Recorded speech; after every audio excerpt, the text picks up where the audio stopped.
چلاک گدھا۔ ایک گاؤں میں ایک تاجر رہتا تھا۔ اس کا ایک گدھا تھا۔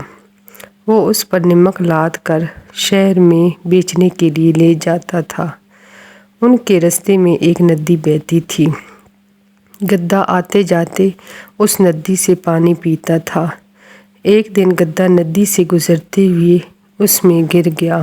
اس کے اٹھتے اٹھتے آدھا نمک پانی میں مکس ہو گیا۔ گدھے کا وزن آدھا ہو گیا۔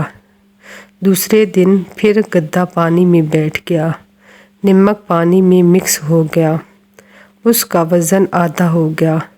پھر گدھا روزانہ اسی طرح سے کرنے لگا، جس سے تاجر کو نقصان ہونے لگا۔ تاجر نے ایک ترکیب سوچی۔ اس نے گدھے پر روئی لادی۔ گدھا بہت خوش تھا کہ آج تو پہلے ہی وزن کم ہے، پانی میں تو ختم ہی ہو جائے گا۔ گدھا پھر پانی میں بیٹھ گیا۔ وہ تو روئی تھی، وہ تو پانی سے بہت زیادہ وزنی ہو گئی۔ جب گدھا اٹھنے لگا تو بہت مشکل سے اٹھا اور اس سے چلا بھی نہیں جا رہا تھا۔ وہ بڑی مشکل سے شہر پہنچا۔